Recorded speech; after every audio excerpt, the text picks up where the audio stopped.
Hi everyone, good evening. Welcome back to my YouTube channel network सुरक्षा।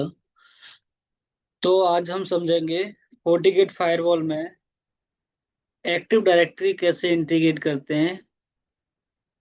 उससे पहले समझेंगे कि एक्टिव डायरेक्टरी का यूज क्या है। So basically active directory maintain करता है यूजर एंड ग्रुप्स की रिपोजिटरी। ओके। आप फोर्टिगेट के थ्रू क्या क्या यूज मिला सकते हैं, कौन कौन से यूज केसेस हो सकते हैं एक्टिव डायरेक्टरी के। सो एक्टिव डायरेक्टरी का काम है यूजर्स को ऑथेंटिकेट करना, यूजर्स एक्सेस ऑथराइज करना। Okay. So once user is authenticated, it means the user name and password information validate करता है एक्टिव डायरेक्टरी। अब यूज केस क्या हो सकता है। पहला यूज केस है, मान लो मेरा फोर्टिकेट के बिहाइंड कोई यूजर है एंड उसको यूजर बेस्ड पॉलिसी इनेबल्ड है। तो फर्स्ट ऑफ ऑल यूजर को ऑथेंटिकेट होना पड़ेगा एडी से। एडी के ऑथेंटिकेशन के बाद में ही यूजर इंटरनेट एक्सेस कर सकता है, वन। दूसरा यूज केस है, कोई मेरा रिमोट यूजर है एंड फोर्टिगेट फायरवॉल पे आपका रिमोट एक्सेस वीपीएन कॉन्फ़िगर्ड है, जिसके थ्रू आपको कोई इंटरनल रिसोर्स एक्सेस करना है remotely via remote access VPN. उस केस में भी यूजर को फर्स्ट ऑफ ऑल ऑथेंटिकेट होना पड़ेगा। देन जो इंटरनल रिसोर्स है बिहाइंड फोर्टिगेट फायरवॉल वो एक्सेस हो सकता है। ओके। आज की केस में हम समझेंगे कि active directory as a LDAP FortiGate firewall में कैसे कॉन्फ़िगर करते हैं एंड क्या क्या पॉसिबिलिटी हो सकती है। तो जो जैसा मैंने ये डायग्राम में दिखाया हुआ है, हमारी दो पॉसिबिलिटी हो सकती हैं। एक्टिव डायरेक्टरी या तो किसी प्राइवेट नेटवर्क में होस्टेड होगा, हो सकता है जिस जिस लोकेशन पे आपकी फोर्टिगेट फायरवॉल है उसी लोकेशन पे एक्टिव डायरेक्टरी रखा हो, या फिर प्राइवेट नेटवर्क में है बट वो किसी रिमोट लोकेशन पे है। उसको आप as a I via IPsec भी रीचेबल बना सकते हो, वाया एमपीएलएस भी करा सकते हो। अगर आप उसको इंटरनेट आईपी के साथ डी नेट करके डेस्टिनेशन नेट करके उसको इंटरनेट पब्लिक आईपी पे एक्सपोज करना चाहते हो। हालांकि ये जो तरीका है रिकमेंडेड नहीं है, बट एक एक तरीका वो भी है कि आप उसको with public IP D net करके इंटरनेट में एक्सपोज कर दो। ओके। दूसरा हो सकता है कि आपका कोई पब्लिक क्लाउड है जैसे जीसीपी, अज्यूर, एडब्ल्यूएस, वहां पे आपने कोई एक विंडो सर्वर का इंस्टेंस क्रिएट किया हुआ है जिस पे आप एडी रन कर रहे हो। ओके। हमारे केस में क्या है, जीसीपी पर एक हमने विंडो सर्वर का एक इंस्टेंस रन किया हुआ है एंड उस पर एडी सर्विसेज इनेबल करी हुई हैं। तो उससे पहले समझते हैं कि फोर्टिगेट फायरवॉल में active directory as a LDAP integrate करने के लिए कौन कौन सी प्रीरिक्विजिट्स होती हैं। सो सबसे पहले आपके पास में एडी आईपी होनी चाहिए, राइट। एडी आईपी चाहिए आपको। दूसरा आपको चाहिए सीएनएम। तीसरा होना चाहिए आपका distinguish name, that is called DN also. Okay. And authentication type, अगर ऑथेंटिकेशन का टाइप आपने मान लो रेगुलर किया है, जो सपोर्ट करता है आपका regular authentication. Okay.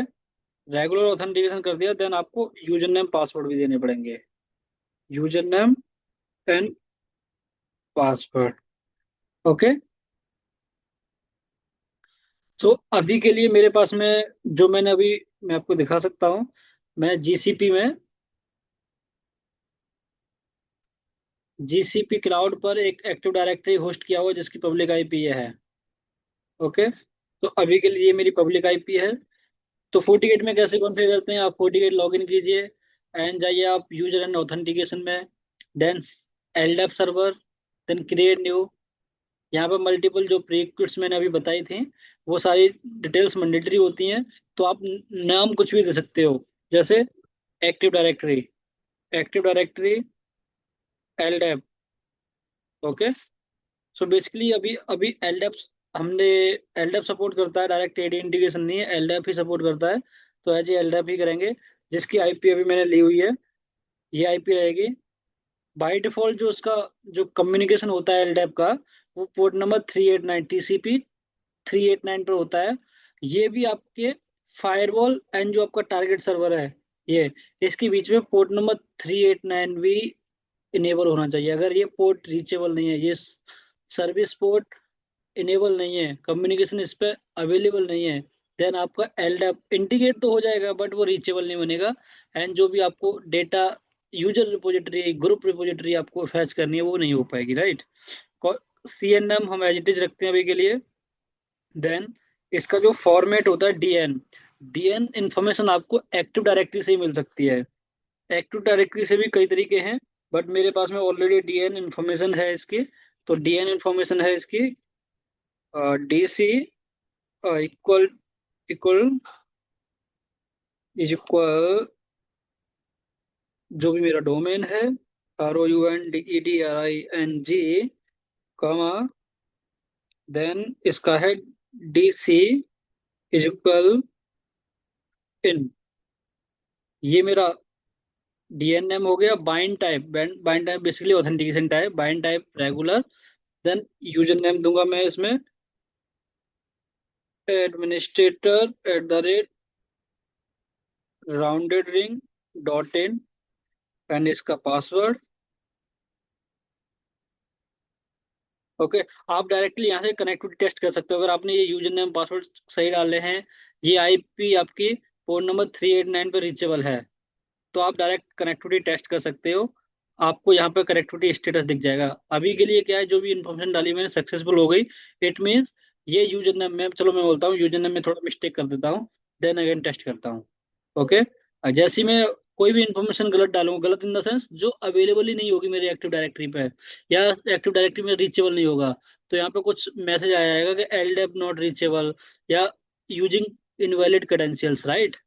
So let me correct the password.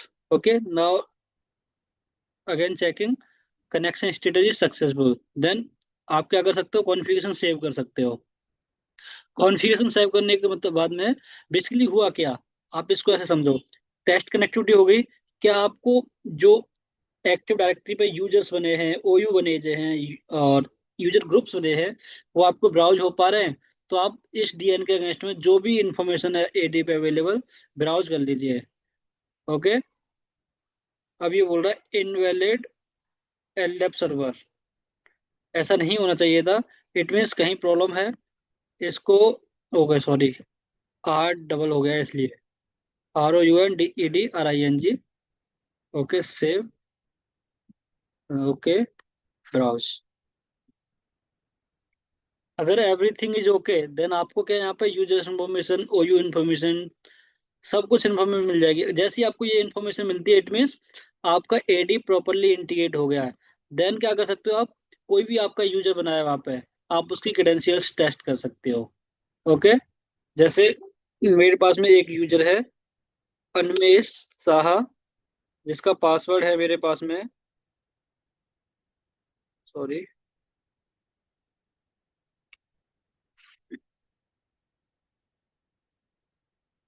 Connection already successful था।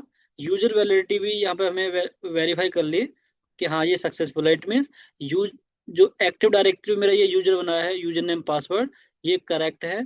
अगर यूजर रिमोटली, चाहे वो इंटरनेट एक्सेस करता है या फिर वो VPN एक्सेस करता है, और जब firewall user authentication FortiGate firewall के पास में आएगी, देन फायरवॉल चेक करेगी यूजर ऑथेंटिकेशन लोकली एप्लीकेबल है या किसी रिमोट सर्वर के through. Remote server in the sense active directory, like active directory के थ्रू ऑथेंटिकेट होना यूजर। अगर कोई रिमोट ऑथेंटिकेशन, देन वो रेस्पेक्टिव ऑथेंटिकेटर ऑथेंटिकेशन सर्वर के पास में रिक्वेस्ट भेज देता है। देन वो यूजर यूजर नेम, सॉरी, वो server user name and password check करता है एंड वेरीफाई करता है कि वो यूजर जो एंड यूजर है करेक्ट यूजर नेम पासवर्ड डाल रहा है डाल रहा। अगर वो गलत पासवर्ड डालेगा, देन उसको रिजेक्ट कर देगा। अगर करेक्ट पासवर्ड डालता है, देन उसको ऑथराइज कर देता है, उसको रेस्पॉन्स करता है। अभी के लिए चलो मैं आपको ना एक गलत पासवर्ड डाल के बताता हूँ सेम यूजर के लिए। तो आपको वो गलत यूजर नेम डाल रहे हो उसका भी एरर देगा। जैसे मान लो मैंने कुछ भी रैंडम डाल दिया, तो इसका भी बताया कि कनेक्शन आपका सक्सेसफुल है AD के लिए, बट जो यूजर क्रेडेंशियल यूजर है वो इनवैलिड है, राइट। सो आप ऐसे यूजर टेस्टिंग भी कर सकते हो after integrating LDAP, I mean integrating active directory as LDAP in FortiGate firewall. Okay. आज के लिए इतना। अगली वीडियो में हम समझेंगे कि कोई भी रिमोट यूजर जो मेरे एक्टिव डायरेक्टरी में अवेलेबल है, उसको FortiGate फायरवॉल पर यूजर एज ए यूजर कैसे इंपोर्ट करते हैं, एंड एज ए ग्रुप कैसे इंपोर्ट करते हैं FortiGate फायरवॉल में from remote authentication server. Okay, I hope आपको वीडियो पसंद आई होगी। Thank you, thank you everyone.